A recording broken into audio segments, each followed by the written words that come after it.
and welcome back to the channel. If you're new here, my name is Shadiamond. I'm in my homeschool mom to a 5, 4, and 1-year-old.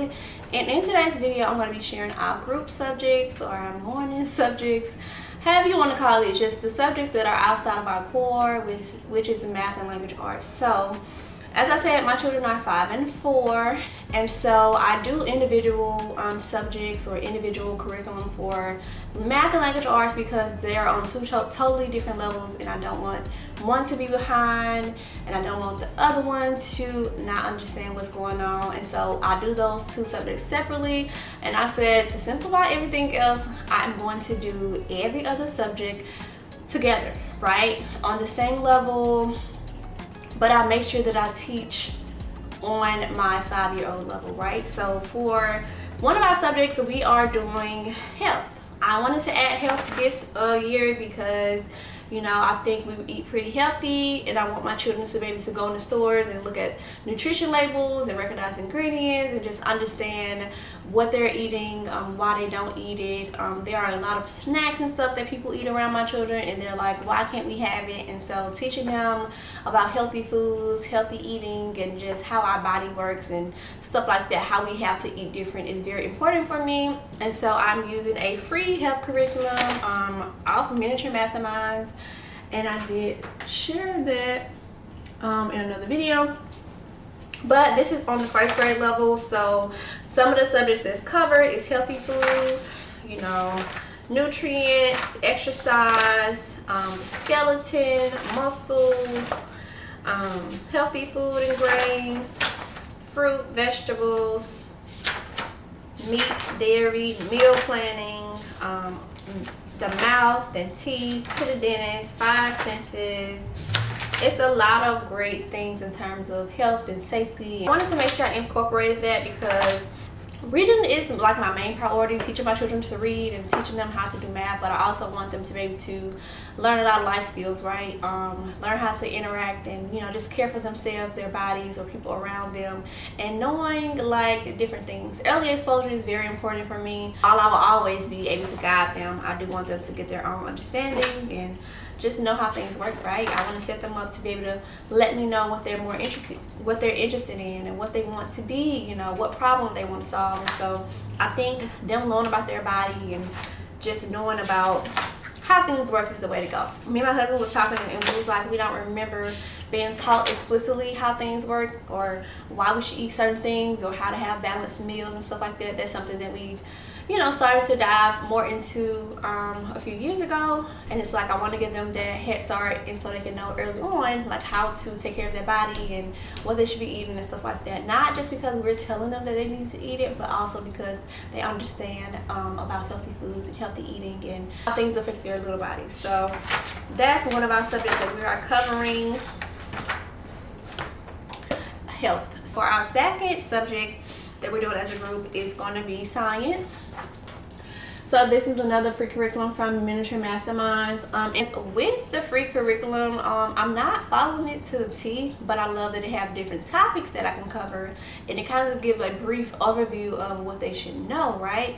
And so I can always piece it with the state standards that we have here that I always print off, and it tells you different topics that will be covered in Alabama schools. And of course, while I'm not trying to mimic what they're teaching in schools, it just gives me a good feel of, okay, the level and the amount of information that can be shared and that's digestible. And so if she take in what I'm telling her, I can always take it up a notch and go to the next grade level. But I'm using it as a foundation right now to figure out what I actually want to cover, what's the priority for our homeschool and all that. I don't want it to be like strictly like busy work and always in books and always, you know, workbook pages and stuff like that. I want it to be really hands-on and full of experiences and, you know, opportunities, right? So for the science curriculum, it starts off talking about water, you know, the states of matter, living, non-living things, food chain, habitats, life cycles. A lot of the things we've already covered, but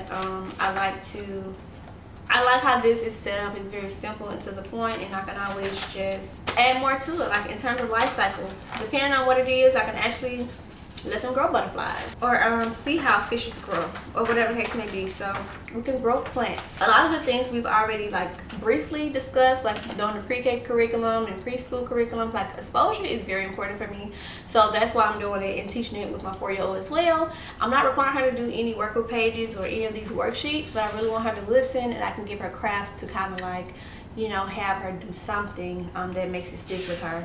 And she's very good at recalling information and kind of figuring out how it relates to what's going on every single day. So it covers topics like sound, electricity, magnets, batteries, of course space, the planets, the solar system, air, clouds, weather, stuff like that. So a lot of these topics we've already covered, but I just wanted to go through with this to, you know, give a review, to add a little more to it, to get a better understanding and to see what my children are actually interested in. So another thing for science is I asked my daughters, like, what do you guys want to learn about? So now their common interest is fossils.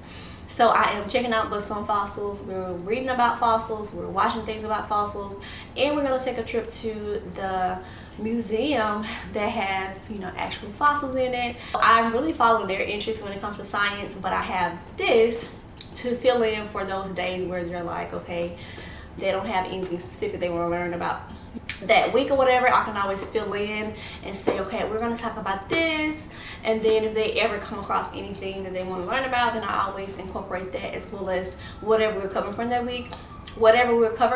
And so they really like to watch the Magic School Bus now, and they like to watch the Story Box, and of course there's like science-based questions that they're answering and science-based concepts that's, you know, explained in a way that children can understand. So we're using those type of things to fill in for science and just exposure, right? They're always cooking with me, baking with me, and so they get a lot of like hands-on experience. But I guess I'm just saying that this is not my bread and butter. Like, this is a guide, this is something that can be supplemented to their actual interest, and this is a way to cover the different topics and give them exposure, because you don't really know what your children are interested in unless you expose them to it and they say, okay, I like this, I want to learn more about it, or I don't really understand, or I don't really like that. So that's kind of my approach to science right now. As they get older, of course, it may change, but as of right now, it's not like a pressure to cover every single topic. I do want to introduce new topics for exposure's sake, but in terms of just trying to check off everything in this book, that's not my goal for this year. Our next subject that we do as a family, of course, is Bible. And I don't really consider this to be a curriculum, right? So I read the Bible stories, we talk about what has happened, we go over the scriptures, and we apply things to our day-to-day life, right? And so I don't have like, you know, XYZ, you need to know XYZ. I just try to make it an everyday thing, you know, living it out, not just memorizing it, but actually trying to, you know, make them understand it in an age-appropriate way. So to do that, I'm using this one. I'm using the Tiny Truths Illustrated Bible, which is beautiful, by the way, and I'm also using the Holy Moly Story Bible. So I like both of these. They both are different. The Tiny Truths Illustrated Bible is more uniform in terms of how the depictions are and stuff like that, but the Holy Moly Story Bible is very detailed in how they talk about what happened, the stories, and giving the different illustrations and stuff like that. So I love that I have two different resources that I can use to introduce biblical stories, biblical topics, and go over biblical history, right? So that's that. If y'all want to flip through both of the Bibles, I would definitely do that for y'all. Just let me know. In terms of history, I am a bit undecided on how I want to approach history.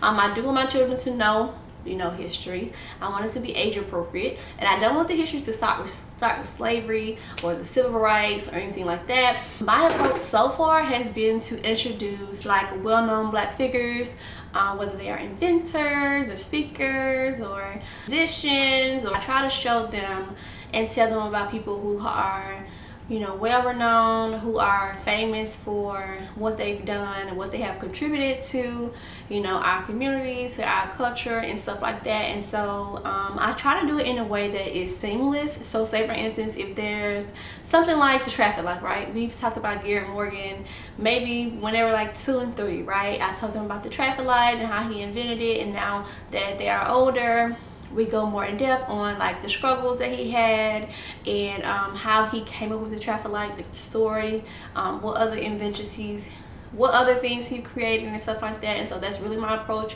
But I am going to start focusing more so on Alabama history, right? Because we are from Alabama, born and raised in the Black Belt, the poverty-stricken area of Alabama, and it's a lot of rich history. It's a lot of depressing history as well. And so I want to just teach them about what went on back in the day, what Alabama is known for, how certain events has shaped our culture and how we look at things today. And so I am piecing those things together, but I will be going to different places in Alabama to show them the museums and to show them the different sites and things of that nature that was important to us. I do remember learning specific things in kindergarten and 1st and 2nd grade, and so I just want to make sure it's age appropriate. I don't want my children feeling like they're inferior, right? So I am still figuring out like how I'm going to cover that. Alabama does not require us to cover any specific subject, so this is something I'm putting together for myself and things that I am discussing with my husband on what we want to cover with our children at like what age, what all we want them to know, how much we want them to know, and just making sure that they're being built up the way they need to be, and that they're not questioning their identity based on historical events and stuff like that. And so I just want to make sure that it's very encouraging, right? Like I'm filling them up with all of the great things that we have done as a race of people and stuff like that, and just making sure that I give them the best education that I can, and that they know the facts, right? There are a lot of banned books and a lot of like places that don't even teach true history, and so I want to make sure that I give them the facts, right? I want it to be age appropriate, but I also want it to be uplifting, not discouraging, not degrading, if that makes sense. And so I'm figuring that out. I am going to start with like teaching the history of Alabama, like where they are, and just covering like geography and stuff like that. And to cover geography, we do have the globes, we have the maps, we have a geography like workbook for my 1st grader that I do with my 4-year-old as well. And so in terms of geography, we are covering that together. In terms of history, I'm figuring out how that works.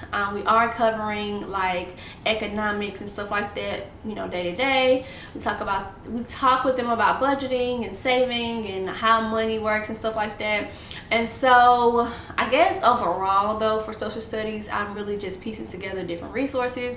I'll go to the library and pick books up about different countries and just try to look around us to see what we can take them to, right? So a few places that I know we're going to be visiting in Alabama is going to be the Civil Rights Museum, the Tuskegee Airmen site, the Negro Southern League Museum, which is the baseball museum that's here in Birmingham. I wanted it to be fun and interactive and just an experience, right? I want to give them a lot of experiences. I don't want to just be sitting at home reading books about things. I want them to be able to see what we're talking about. So whatever we can go see and experience, I'm going to prioritize that over just reading in books or watching in movies. In terms of art or anything like that, anything additional, like I just go with the flow of my children. They love to craft, they love to do art, but I don't have a specific art study. I don't have a literature study. I don't have any of that. Like I'm not ready for that just yet. I know people be having, different things like that, but I'm just not there yet. My focus is on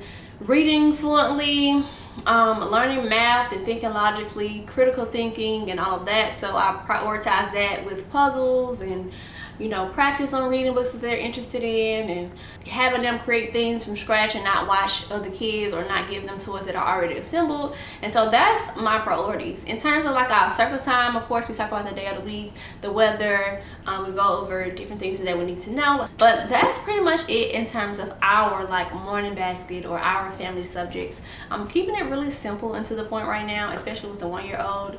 So we are covering those things that I mentioned: health, science, a little history, geography, Bible, and I think that's about it, y'all. So let me know what y'all are doing for y'all morning basket or y'all morning time. What I'm learning is to simplify things and not have so many things to the point where you just don't know where it fits in.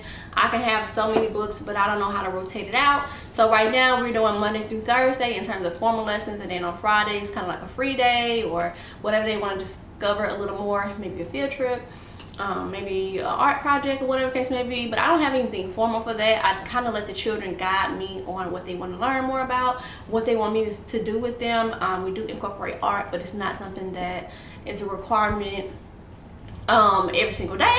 So that's that with that, y'all. I will be sharing our like homeschool routine whenever we get our groove, but we're still finding our rhythm.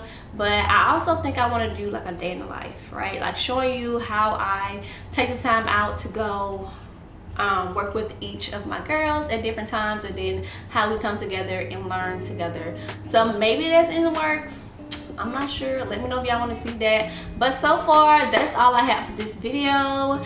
See y'all in the next video. If you aren't subscribed, make sure you subscribe to, you know, be a part of the tribe. So